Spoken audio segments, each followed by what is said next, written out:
Good afternoon, Your Majesty. Thank you again from the bottom of our hearts for your presence at the symposium.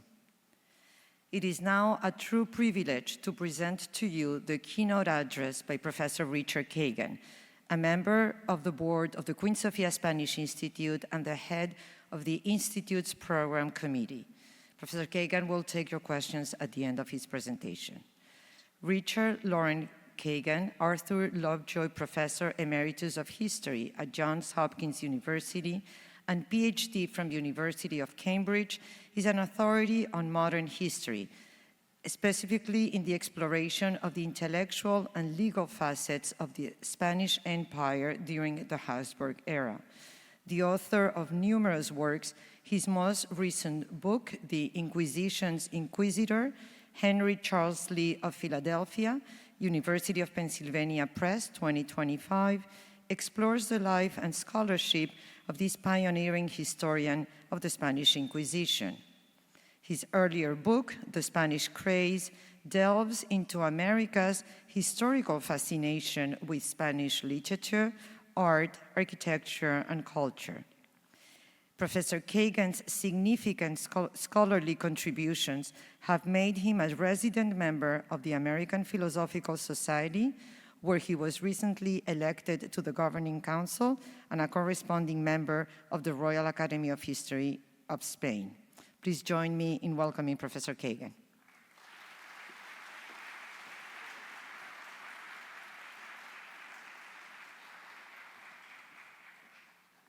You want your phone? She forgot something. Your Majesty, friends, colleagues, it's a delight to be here. And it's a privilege to be able to give this address to this gathering. It's an important one.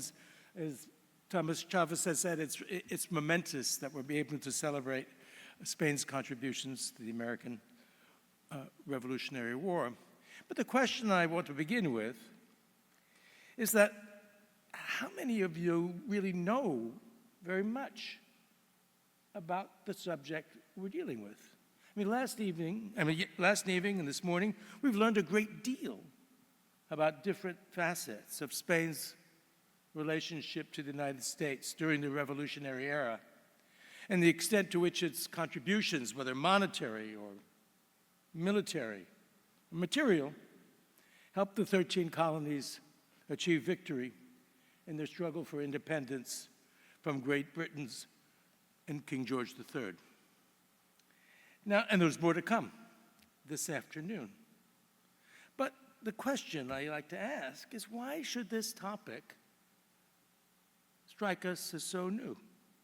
Why didn't we learn about these things before? I was never taught at school about Spain's role in the revolution. How many of you? Raise your hands. Not too many. Not too many. How do we explain this absence, this gap, this lacuna in our collective historical memory? And I'm not so sure that I have all the answers to that particular question. But I'll give it a try by offering a brief survey of the historiography, the American historiography, the US historiography surrounding the War of Independence, and the reasons why historians, particularly those here in the United States, have chose to erase, to ignore, or at the very least, diminish the importance of Spain's contribution to the birth of American democracy. Now, a few facts. Let's see if I can get this rolling. On February 18th, 1780, George Washington, then encamped at a place called Morristown, New Jersey, received a letter from Juan de Muralles, Spain's unofficial representative to the Continental Congress. That letter provided the general with a report on Bernardo de Galvez's recent victories against British installations, places called Mount Shock, Baton Rouge, and other places along the Mississippi River in Louisiana. And a week later, Washington replies, thanking Areces for news of these victories and noting and I quote Washington, they advance the immediate interests of His Majesty, that is Charles III of Spain, and they promote the common cause, end of quote. Washington then added, they will probably have a beneficial influence, the they being the victories, they will probably have a beneficial influence on the efforts of the southern states at this present juncture, end of quote. Now news of these victories spread rather quickly. And I'm sorry for the little fuzziness in these old newspapers. For instance, the Pennsylvania Packet, the leading Philadelphia newspaper that at the time brought those victories to the attention of the public just 4 days later, on February 22nd, 1780. And other newspapers in different parts of the colonies followed suit. In June of 1780, brought forth more articles announcing Galvez's successful capture of the British outpost at Fort Charlotte on the Bay of Mobile. And many more such articles appeared in the wake of Galvez's victory over the British forces in Pensacola, West Florida, in May 1781. And especially curious is the article in the Boston Evening Post. No, excuse me, I got to go backwards. Hello? It doesn't go backwards. Ignore that. Especially curious is the article in the Boston Evening Post recounting the festivities held in all places in Havana on December 5th, 1781, a festivity staged by the captains of various American warships that were docked in that harbor. And they organized festivities in honor of Galvez. They referred to Galvez as a warm friend of our country. And then the captains ordered the gunners to fire a celebratory cannonade, what's known in French as a feu de joie, a joyful fire. Boom, boom, boom, boom, boom, boom. The cannons went off one after another. And an elegant dinner followed with the American captains offering toasts, and I quote, to the most Christian king, that is to say, Louis XVI of France, to his most Catholic majesty, Spain's Charles III, together with others honoring George Washington, Bernardo de Galvez, and General José de Solano, another Spanish officer who had fought at Pensacola. These and other articles suggest that in the course of the war, particularly in 1780, 1781, Galvez, if not exactly a household name, had achieved a modicum of notoriety. Along with it, a place in the historical record of America's struggle for independence. Now, fast forward now, a few years, and the appearance of the first histories of the American Revolution, here we are, by three ardent supporters of the new republic. One was William Gordon, a Congregationalist pastor from Roxbury, Massachusetts, first published in 1788. Another history was by a man named David Ramsey, a South Carolina legislator and congressman, published in 1789. And that of Mercy Otis Warren, a longtime resident of Plymouth, Massachusetts, first published, she'd written it a long time, first published, or only published in 1805. And note that Mercy was the first woman to write a history of the American Revolution, as I'm sure the members of our host institution, the Daughters of the American Revolution, are aware. Now, apart from newspaper and personal accounts, one of the key sources for each of these historians was the Annual Register, a British journal which published a yearly account called The History of the War in America, and that included references to Spain's successful attack on British garrisons in Nicaragua. It included accounts of the surrender of West Florida to Galvez and the landing of a Spanish force at Minorca in its list of the most remarkable events of 1781. Now, it was just the opposite for Gordon and Ramsey, neither of whom had much to say about Spain's contributions to the war effort, save for a brief sentence noting Galvez's expeditions against British settlements in West Florida together with the successful reduction of Pensacola. For her part, Warren, and let's get a close-up of Warren. This is not working. Oh, there she is. For her part, Warren managed a bit more, as her book referred to Galvez as an enterprising Spaniard who, having encountered storms, dangers, disappointments, and difficulties almost innumerable, managed to achieve several important victories. On the other hand, Warren belittled the importance of Spanish support for the colonists, berating its monarchy for its initial reluctance to ally with the rebels, while dismissing its financial contribution to the war effort with a single word: trivial. Now, to better understand the rationale behind this kind of dismissal of Spain in these early histories, and the same applies to later accounts of the war, it's worth remembering that, with the exception of Ramsay, all of these historians were Protestant New Englanders steeped in the deeply rooted anti-Catholic prejudices of that era, prejudices that they inherited from long-standing British as well as Dutch attitudes towards Spain, and those attitudes date from the 16th century and the wars of religion. In addition, their understanding, that is to say, the historians' understanding of the war, was profoundly sectional. Essentially, it privileged the campaigns in the East, in the Northeast, as opposed to those in the South, that is to say, along the Gulf Coast. And while the politics of these historians differ, Warren, for example, was a staunch anti-federalist, that is to say, someone who was suspicious of a strong central federal government. Ramsay was not.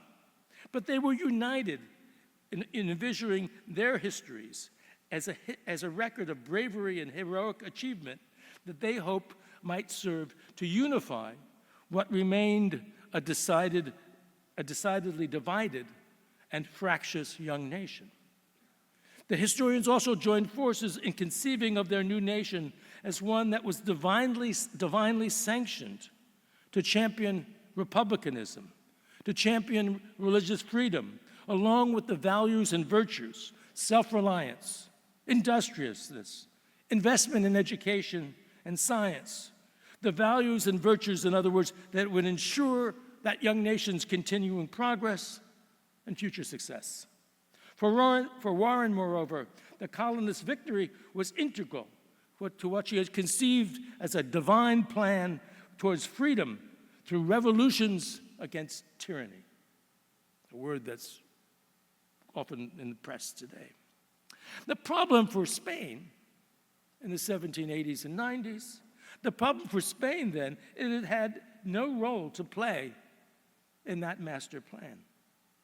Together with most other Protestant historians or most other Protestant Americans of their generation, Warren and other historians tend to equate Spain with the Inquisition, an institution that was synonymous with religious bigotry and persecution. They also regarded the country as one dominated by a conservative Catholic clergy, a clergy that they perceived that was hostile to learning and science. And then, too, they inherited the Enlightenment view of Spain.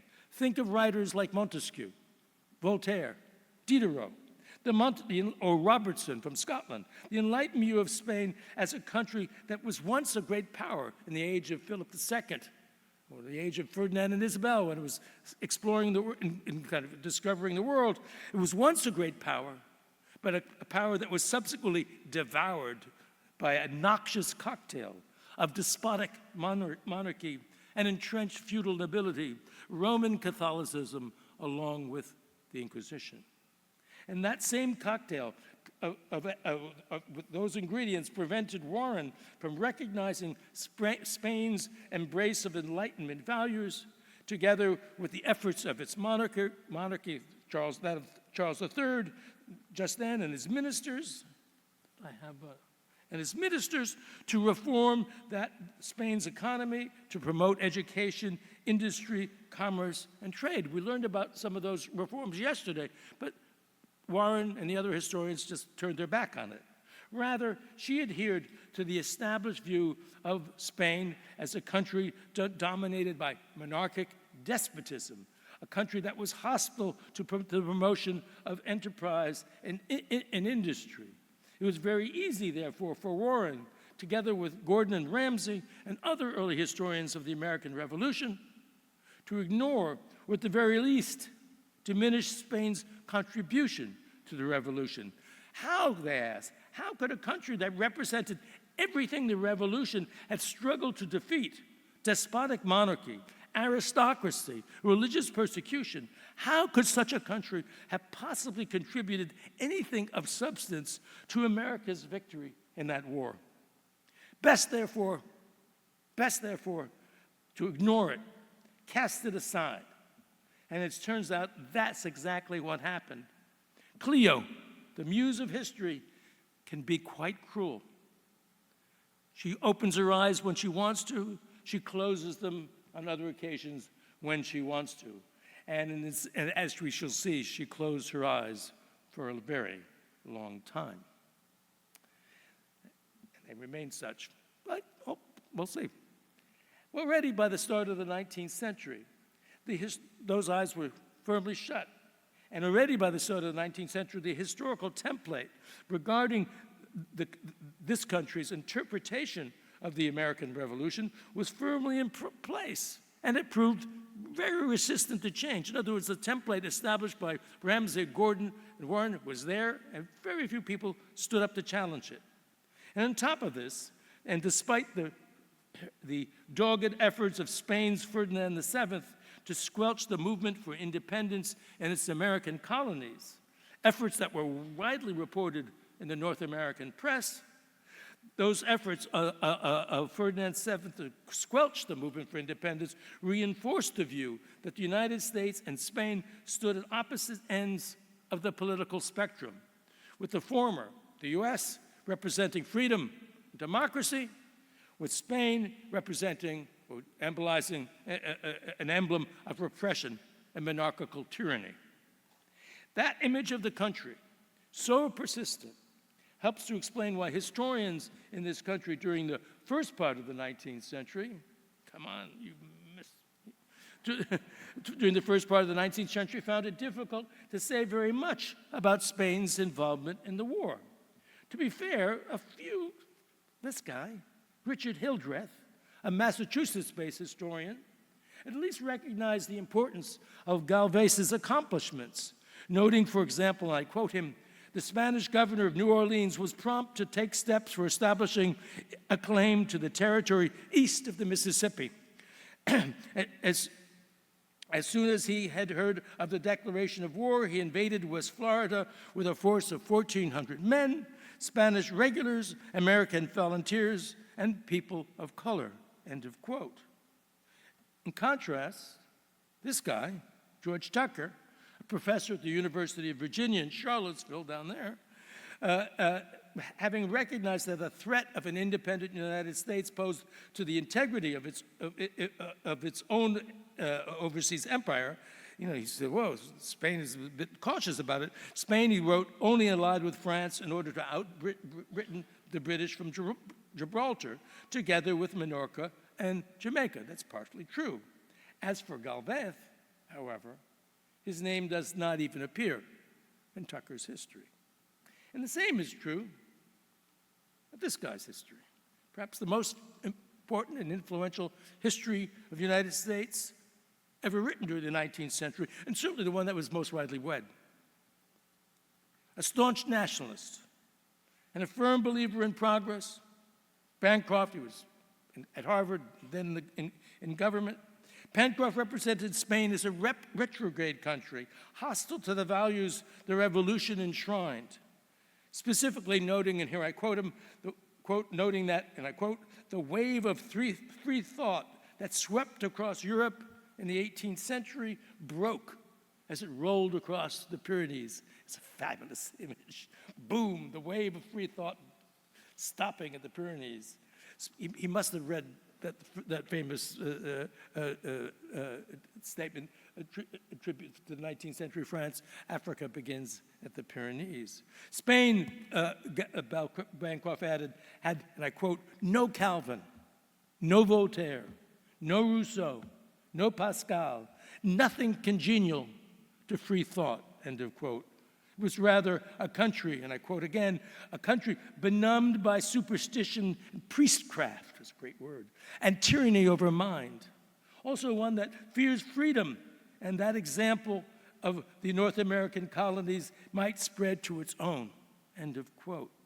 He also suggested that of, and I quote, that of all the European powers, Spain was the most consistently and most perseveringly hostile to the United States.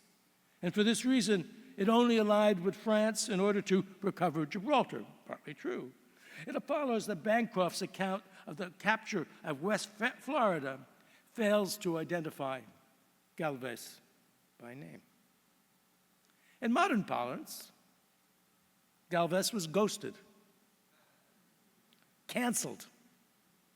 Spain's contribution to the revolution effectively erased. And a similar lacuna can be found in virtually all later 19th and 20th century histories of the war. The majority written by authors like Bancroft, who hailed from the Northeast and whose take on the war remained decidedly sectionalist. That is to say, they generally, by downplaying the importance of the campaigns in the South, that is in Louisiana and Florida, and it was also nationalist to the extent that they ignored that the war was part of the global struggle that pitted Great Britain against both France and Spain, and one that was fought, as we learned yesterday and this morning, on numerous fronts. Now, as I've mentioned earlier, yesterday evening and this morning, and really in the course of this conference, this whole conference is designed, of course, to present another picture of the war. But here I should emphasize that revisions to what we can call it, let's call it the standard or the received account of the Revolutionary War. That's the one that we were all taught, that I was taught. It was in place, but the people began to nibble away at it, chew away at it, chop away at it. But they did so, it didn't come from historians in the East or the Northeast. It came from scholars located in the South and the West, regions whose view of the history of the United States was notably different from that of the guys like Bancroft or Mercy Warren.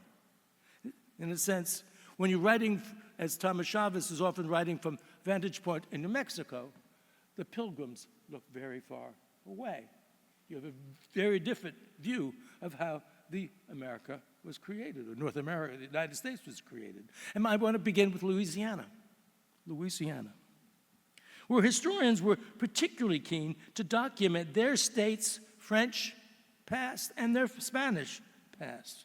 Already, in the 1820s, for example, this guy, François Xavier Martin, his history of Louisiana, devoted an entire chapter, 1827, entire chapter to Galvez, emphasizing the strategic importance of his victories on the Revolution's Southern Front. But nobody read, or very few people read, Martin outside of Louisiana. Even more influential, go, move. We need an upgrade. Charles Garet, a prominent Louisiana politician of Spanish descent. In 1847, he persuaded the Louisiana state government to commission the noted Spanish scholar, Pascual de Gallegos, to visit the Spanish archives in Simancas, Madrid, and Seville, and provide him with transcriptions of documents pertinent to Louisiana's history. And Gallegos' discovery in those archives subsequently enabled Gallegos to write a detailed, well-documented account of Galvez's tenure as governor of Louisiana, both before and after the War of Independence.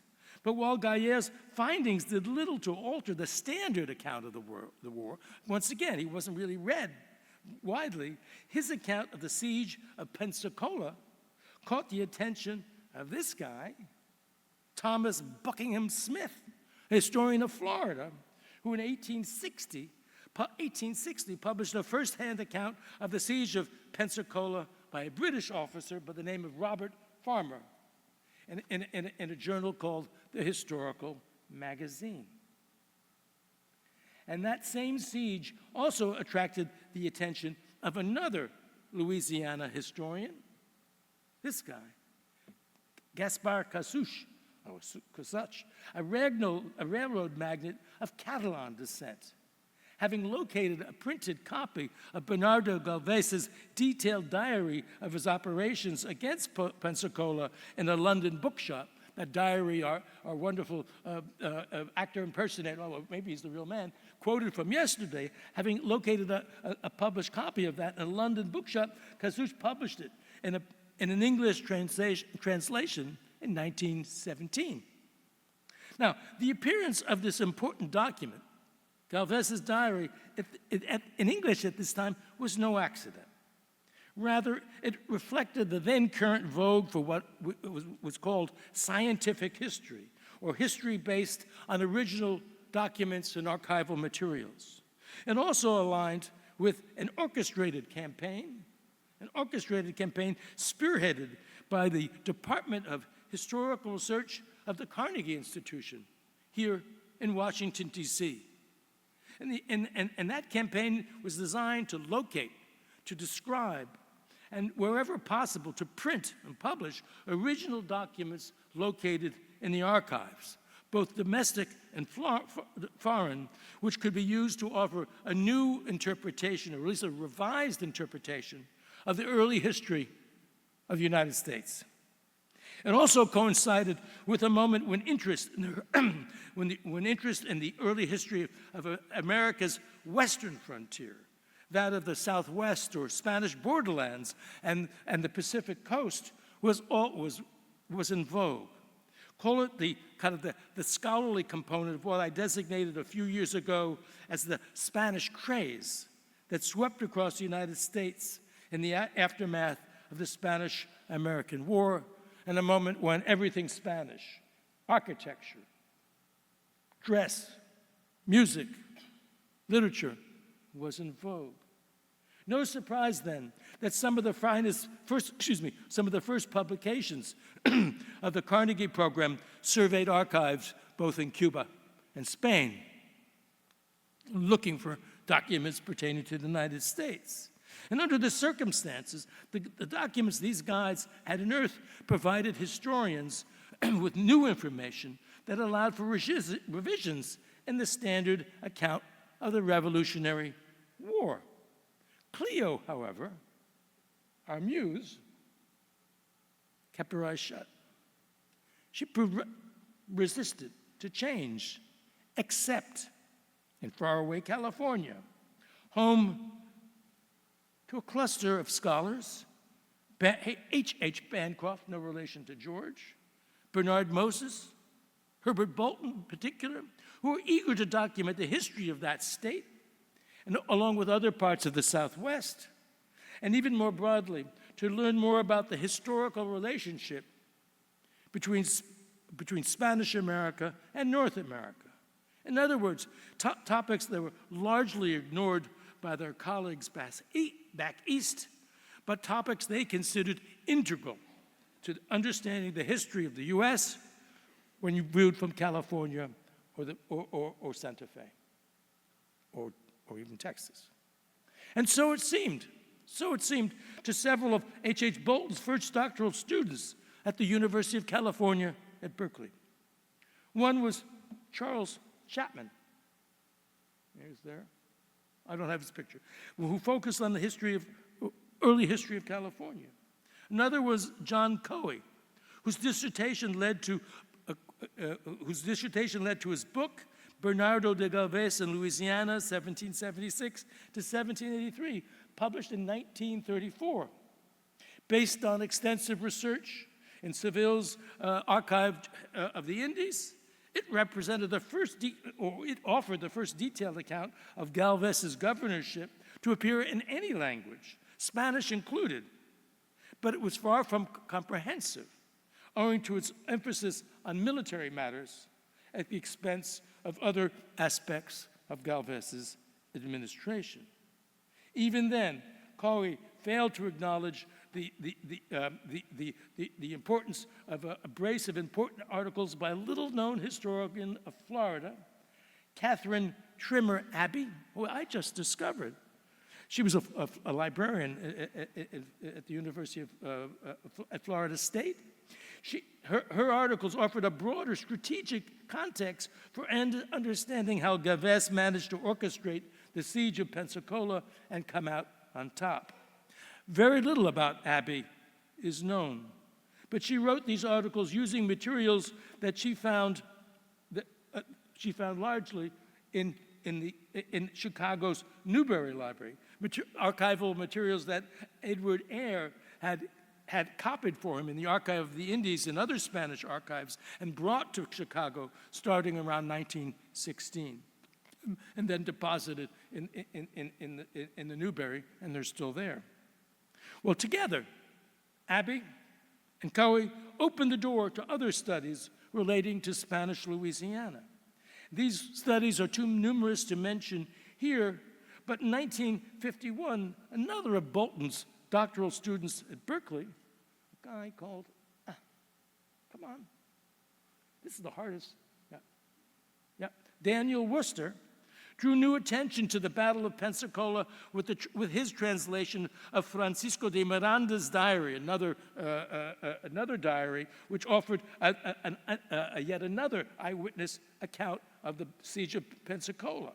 And that diary, together with the one by Galvez, captured the attention of a number of military historians dedicated to offering readers detailed accounts of the siege of Pensacola, notably this book,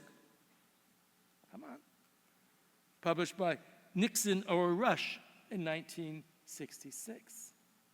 But none of these studies attracted much attention. There was kind of specialized monographs or articles, and they did very little to change the standard account, let alone draw any popular attention to the full extent of Spain's contributions to the Revolutionary War. And I think the same can be said of this guy's, Howard Peckman's The War of Independence, a military history. It was pioneering to the extent that it devoted an entire chapter to the campaign in the South. But it was kind of curiously old-fashioned kind of book. It was not, it came to come up with some old anti-Spanish prejudices, as the author's description of Galvez as someone, and I quote, someone who moved with energy unusual for a Spaniard, end of quote. Look at Begonia. Most energetic person I know. What a statement. He didn't know a Spaniard.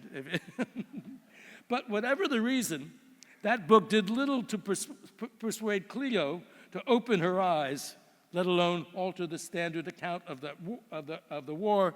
And that also applies. Oh, come on, go back to this, to Buchanan Parker Thompson's little-known, and I'm afraid best forgotten book, Spain, Forgotten Ally of the American Revolution. The reviews, one review read, everything is wrong about this book, from the title to the lack of an index. A little unfair, because she did go into the archives, and there, she liked Spain a lot. There she is with her Spanish mantilla in Seville. In other words, as this country celebrated its 200th anniversary, standard accounts of the war still fell short when it came to Spain. Nor had they incorporated the findings of various Spanish scholars who had studied the war. Already in 1912, for example, Marano Serrano Sanz published previous unknown materials relating to the history of both Florida and Louisiana. Next came Manuel Conrote's The Intervention of Spain in the Independence of the United States of the North, a work that was quickly superseded by Juan Francisco Yale Utrilla's Spain before the war, Spain together with the independence of the United States, that appeared in 1925. And, come on, go back. And there things remained basically until around 1944, when a Madrid archivist by the name of Miguel Gómez de Campillo published an important edition of diplomatic correspondence relating to the war, similar to some of the material that Thomas Chavez was citing this morning. And then in 1952, Francisco Morales Padrón, from his base in Seville, published his participation, I'm translating, Participation of Spain in the Political Independence of the United States. But the real breakthrough occurred in 1976, when Spain's Ministry of Foreign Affairs, in honor of the 200th anniversary of the United States, took the decision to sponsor publication of a massive compendium of documents relating to the revolution that culled from the nation's archives. And that project resulted in a sprawling 11-volume, the 11-volume compendium, the one on the right, Independence of North America, an 11-volume compendium that served as a springboard for the monographs on the war published in recent years, notably those on Spanish involvement in the war. And here's some of them. Books by Thomas Chavez, Gabriel Paquet, Larry Ferrero, Gonzalo Quinteros, and others by Jane Landers, Catherine Duval, we'll hear from later. In other words, there's a whole bevy of these things. That the starting point was that compendium. Yet for all their hard work, for all the hard work of these scholars in helping to change our view of the war, to offer a new, broader understanding of the war and the importance of Spain's contribution to that war, the standard accounts, the standard histories of the conflict remained seemingly impervious to change. As I admit, a recent, I did a little kind of a admittedly quick but unscientific look at some of the nation's most popular textbooks that are used today. And you look in those books, and they still fail to mention Galvez, let alone Spain. This is it's now, despite 30 years of work in it. Yet I remain hopeful. I'm an optimist, despite my advancing age. I believe that Cleo's eyes will soon be opened. I think this conference will help in this respect. Proper open, maybe she'll give her a boost. Something's going to happen next month with this, the airing of Ken Burns' documentary on the war. One section of, I don't know what's in it, but one section of the war is, in my understanding, is devoted to the campaign in the South. So let's see what's happened. Thanks to this conference, and hopefully Mr. Burns will have a new, broader understanding of the war and Spain's contribution to it. Vamos a ver lo que pasa, and thank you very much. And there's Cleo. We'll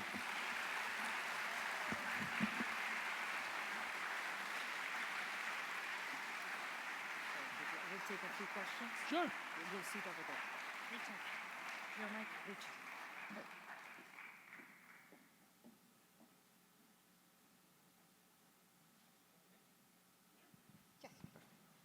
I have to answer questions? So if anybody had any doubts about the importance of the work of historians, I think Professor Richard Kagan answered that, didn't he? Thank you.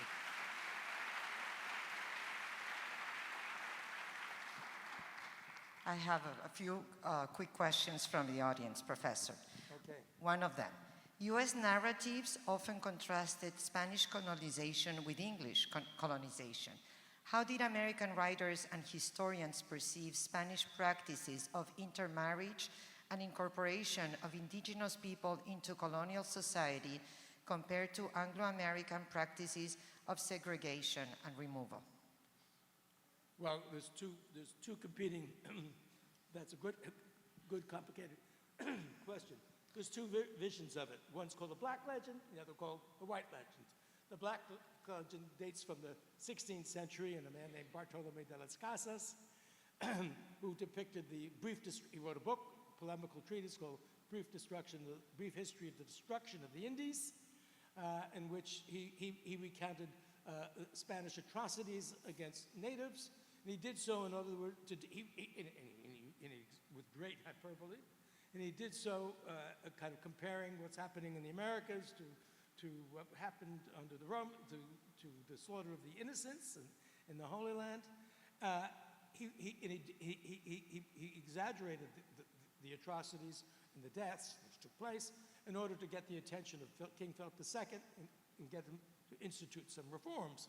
And that vision of Lacasian vision of the destructiveness of the Spaniards in the Americas was then used by the British and the Dutch for propaganda purposes, and it was picked up by the Americans, Protestant Americans, in the 18th century, and it was revivified. It was republished in Philadelphia in English translation in 1821 at the time of the battles of Spain trying to defeat the revolutionary movements in Latin America, and at the time of the Spanish-American War in 1898, a new edition of Las Casas was issued as part of the Hearst, as part of the Yellow Press campaign to get the Americans to fight Spain and intervene in the Cuban Civil War at that particular time. That's the Black Legend, and the name was given to it by a Spanish scholar in 1914. The White Legend, however, is the antithesis. They were the best. No one treated the Native Americans more kindly and more gently than the Americans. And the people, the United States scholars most responsible for the diffusion of that image was Helen Hunt Jackson, who was a New Englander. She wrote a book called Ramona, which was after Harriet Beecher Stowe's Uncle Tom's Cabin. It was the best-selling book in the 19th century America, and that was followed up by a man named Charles Loomis, who wrote a book called The Spanish Pioneers in 1890, and another bestseller, many editions, and he said that the Native Americans had never had a better friend than the Spaniards. Now, there's two poles, the truth somewhere in between. So in a sense, there was the two visions of it. For Loomis, the Spaniards much, much better to the Native Americans than the English, let alone the French. You have to understand those are polemical positions. You have to take a more middling one, which is I do. Hope that answers the question. Do we have any information on the colonies' perceptions of Spanish culture during the 18th century? Are there any documents that can reflect what they knew in the colonies? Connected the colonies to Spain? The view, I guess, there is Jedediah, my favorite is Jedediah Morse's Geography Made Easy, which was the best-selling textbook and geographical school book and geographical book published in the 1880s and 1780s and 1790s. Spaniards, along with Portuguese, were a lazy and provident people, guilty of every vice. Doesn't that say enough? Morse had very little to say about reforms in Spain. Spain never contributed anything to Western civilization, kind of an echoing of French Enlightenment view of the country that was published in not the famous Encyclopédie of Diderot, but another encyclopedia whose name, the Encyclopédie Méthodique. And that said, Spanish, other than Don Quixote, the Spaniards have done nothing for the history of Western civilization. A slight exaggeration. Another person would like to know, how can historians prevent projecting their own values and their own political thoughts, social thoughts on the work they do and they publish? Whoa. Well, that's I just wrote this book about this guy called Henry Charles Lee. He thought he was being an objective scientific historian who, just the facts, ma'am, just the facts. But he before he even read the facts that he had copied from him from the various archives, he was writing books about the Inquisition, he decided it was the worst institution that ever existed. So he just kind of organized his facts in a way that lined up more or less with his vision of what was going to, what he wanted. He knew what the conclusion was. It's like Dan Brown's novels. He knows where he's going. He just writes them. Lee wrote in a similar way. But at the same time, and he wanted to moralize. He wanted to write objective history, but he wanted to show the reason he was interested in the Inquisition. He said that was a bad institution, did bad things in his views, and he's right. He wanted to document it, and he did so relatively. The facts he produced were accurate. He did so as a warning for the future. He didn't want any further persecutions of that nature ever to take place again. So what he was doing, what we would call today presentism, he was imposing his own values on the past rather than judging the past as past. And that balance, think about trying to moralize in our own ways or imposing our own present values on the past as opposed to representing the past as it was understood then, is a struggle that every historian, all of historians, I think, have to confront in all of their work. At one point, Henry Charles Lee, who was appointed the president of the American Historical Association, said, you shouldn't judge the past, in the legal terms, shouldn't judge past actors by a legal code they don't know. We can't impose our values of the 21st century upon actors in the 15th century, the 16th century, let alone the 18th century. Originalism, you have to really, if you want to go be originalist, you got to really know the epic. And sometimes I fear that some legal scholars who think they're originalists don't know enough about the epic they're plucking their low codes and court cases out of. But that's another issue. Well, Professor, thank you so much. Two quick questions before we close. One of them is, what connection, if any, did the fall of the Franco regime and the move to Spanish democracy have in the increase of research on Spain's role in the revolution? Any connection? Well, it didn't help. Well, because American scholars didn't go there for the most part. No, I mean after the move of. Oh, afterwards. Afterwards. Well, I mean, after 1705, after the Spanish transition to democracy, 75, 76, I mean, the country opened up, as I personally experienced that. The archives were much more accessible in the past. At the same time, Spain, as I mentioned, in 1976, wanted to open up its collections to Americans and to other scholars from other countries as well. And that was really the impetus behind the Ministry of Foreign Affairs, that 11-volume compendium on the independence of America. And I know all of my colleagues here have used that at one moment or another. In a sense, it was a signal moment in kind of opening the Spanish archives to the world, and at the same time, foreign scholars coming to Spain, learning more about the country, and what its archives could revealed about the history of France, the United States, or wherever. And the last question, I guess, it's a yes or no. Without Spain's help, could the Americans really have achieved independence? I'll leave it to the experts. I'll leave it to the experts. Thank you very much. Allow me. Thank you, Professor. Okay. Thank you.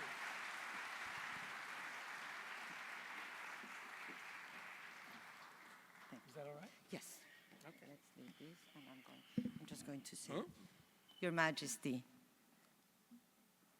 As you depart from Spain, the board and the executive team of the Queen Sofía Spanish Institute and all of us present here today would like to reiterate our deep appreciation for your presence at this second symposium, America and Spain 250. Your steadfast support for the America and Spain 250 initiative through the Fundación Reina Sofía has given it greater visibility and significance. Your work on behalf of the humanities, music, history, art, the environment, and neurodegenerative research, to name a few of the causes you're involved with, continues to be a true inspiration. Muchísimas gracias, señora, por desplazaros hasta Washington y por vuestro cariño al instituto. Os deseamos un muy buen viaje de regreso. Please join me in bidding farewell to Her Majesty Queen Sofía. We will reconvene here at 3 p.m. Thank you.